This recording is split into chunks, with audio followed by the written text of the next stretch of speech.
तेज बोलो, एक सुर में बोलो। क्या होता है पवित्र घर? सबसे रसोई, जो देहाती भाषा में चूल्हो चौका बोलते, अंग्रेजी में किचन।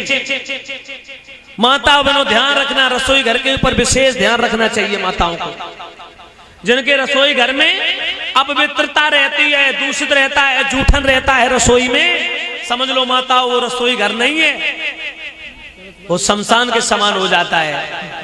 भूत प्रेत चुड़ैल तांडव आकर के उस घर में बस करते हैं, भूत प्रेत तांडव करते हैं, बसेरा कर लेते हैं, वो रसोई घर फिर शमशान के समान हो जाता है। और जिसका रसोई घर पवित्र रहता है, साफ सफाई करने के बाद माताओं बहनों उसमें भोजन पकाती हैं, तो माता उस घर में देवता बसते हैं, भगवान विराजमान होते हैं, उस घर के पितृगण भी बहुत प्रसन्न होते हैं। कलश वाली बहनें बाहर निकल रहे हैं, ध्यान रखना माता। कलश वाली देवियां खड़ी हो जाएं, इधर आ जाएं क्रम बाई क्रम। माताओं बहनों भाई बंधुओं ध्यान रखना, माता बहनों भाई बंधुओं, भगवान कन्हैया को भी नहीं बख्शा, पीट दिया। और रसोई घर को पवित्र रखना हर स्त्री का परम धर्म कर्तव्य बनता है। रसोई घर में भोजन बनाओ तो पहली रोटी गाय के लिए, आखिरी रोटी कुत्ते को दो। याद रखना माताओं, पहली रोटी गाय की होती है, आखिरी रोटी कुत्ते की होती है। लेकिन अब रसोई घर में पवित्रता कम हो गई, पवित्रता कम हो गई है। कैसे महाराज? अब तो केवल श्रृंगार से मतलब रहता है। सही बात। तो 6-6 महीना ना नहाए तो 4-4 दिन मुंह पे पानी ना पड़े, और रसोई घर में खाना बन रहा हो है, वही बासन सब्जी के लिए से पड़े, रात भर कुतिया लगी रही, सवेरे बिल ने वही उठाई फिर चढ़ाई दी। आलसी माता होती, कुछ उन्हें सोची कि आराम से उन्हें चूल्हे में रसोई घर में भोजन पकाया, और खाना बनाने के बाद में उन्हें बाई पटा पे बैठ के 10-15 रोटी खींची, और जब पेट भर गो ज्यादा भालो डुलो ना जाए रहो माताओं। अब उन्हें सोची बर्तन धोले के ना धोले, क्योंकि अब बैठो तो जान नहीं, उन्हें कहीं सवेरे धुल ली है। आराम से सोए गई दादाजी, और तब तक एक कुतिया गई गांव की घूमत भाई, सो कुतिया भाई चूल्हे में घुल गई। जो देखो के सब्जी से कढ़ाई पतीली सब से पड़े, कुतिया चाटने पे चालू है गई, चाटा रे चाट, चाटा रे चाट, चाटा रे चाट, एकदम धोए मांझ के चिकने करके रख दई। अब बे सवेरे श्रीमती जी जगी, आंखी मीचती जाए रही और भागती जाए रही। पहले तो उन्हें श्रृंगारदानी टटोई, क्रीम पाउडर पोता पाती करके फिर चूल्हे की तरफ बढ़ के आई। जैसी रसोई घर में देखो, सोचने लगी हमने बर्तन तो धुले नहीं थे शाम को, लेकिन जो धुल के साफ को करियो को रख गो। उन्होंने कही हमें ऐसा मालूम पड़ रहा हो, मेरी लली है ना स्कूल गई है, तो बिटिया ने सोची कि मम्मी काहे को परेशान हुई, तो भाई धुल के साफ करके रखी रसोई घर में। उनने भाई उठाई कढ़ाई, उठाए के चूल्हे पे चढ़ाई दी। जब मालूम नहीं कि बिटिया साफ करी कि कुतिया लगी रही रात भर, फिर खाना बना लिया। अब जब बिटिया स्कूल से लौट के आई, उन्हें कही कह लली तू आज बर्तन बहुत जल्दी साफ करके चली गई थी स्कूल।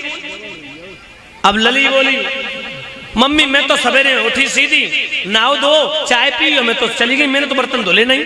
तब तक लली के पापा आए, बोले कोई नहीं मालूम, रात भर रसोई घर में खड़क पड़ी रही, खड़बड़ पची रही, खनक उठी रही बर्तन में, हैं तू इतनी देर तक जगत है रात में। बोले तुम्हारी से हम तो 6 बजे सोई थी। उनके तब तक लली के पापा बोले कि सोई हमने, देखो सवेरे कुतिया निकट भाई बाहर चली गई हैं, तो अब तो जद से कर रह गया शौक केवल इनको अपनी कोठरी सजाने का, श्रृंगार चित्र बनाने का, और में गाना गाने का।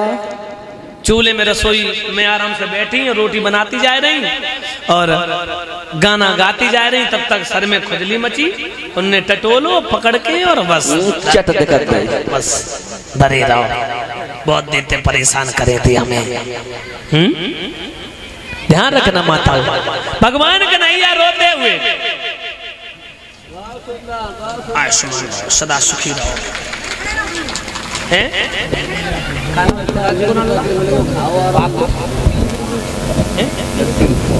गिरगेश, गिरगेश, आप तो फिर भी जो ये एटा के निवासी हैं, जो स्वर्गीय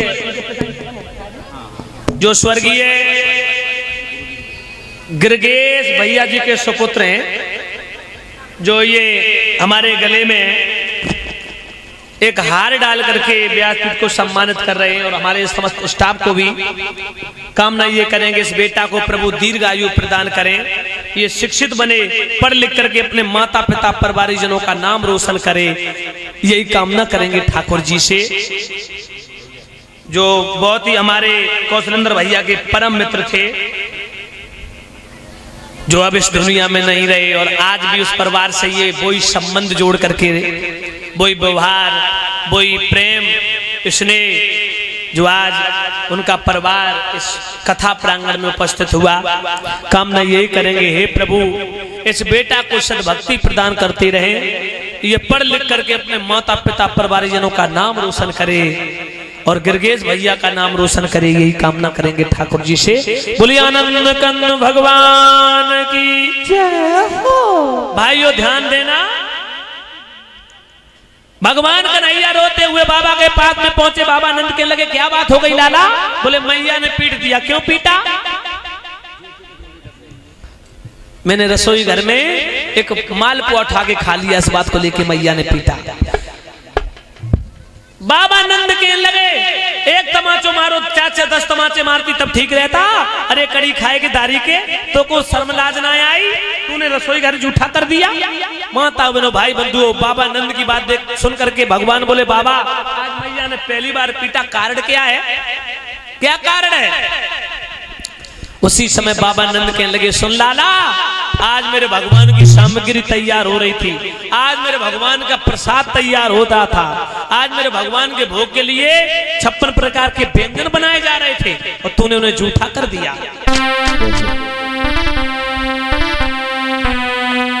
कि यशोदा तो चुप ही रही, बोले बाबा नंद और तुम्हें नहीं मालूम है ओ बेटा ब्रजचंद्र,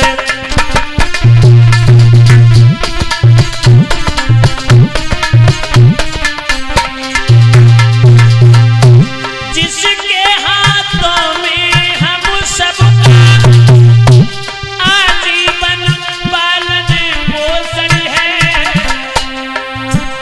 इसी कार्तिक कृष्ण चतुर्दश को उन इंद्रदेव का पूजन है।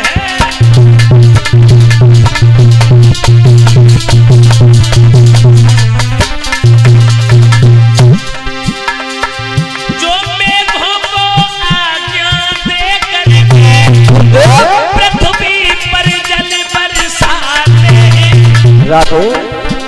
जो रिद्धि सिद्धि उपजा करके अपना धन धान्य बढ़ाते हैं,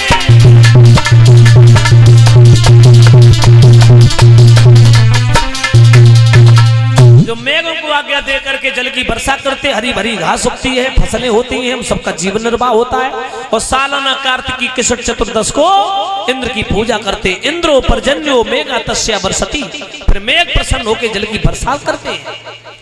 भगवान कन्हैया समझ गए, मोहन ने सोचा ग्वालों को कुछ असल तत्व का ज्ञान नहीं, अंधीगत चले जा रहे हैं, सच्चे पथ की पहचान नहीं, हमको दूसरे बहानों से वेद का मार्ग दर्शाना है, दुनिया की अंधी राहों से सत्य की ओर ले जाना है। भगवान बोले बाबा तुम जिस इंद्र को भगवान मानते हैं, इंद्र भगवान नहीं है।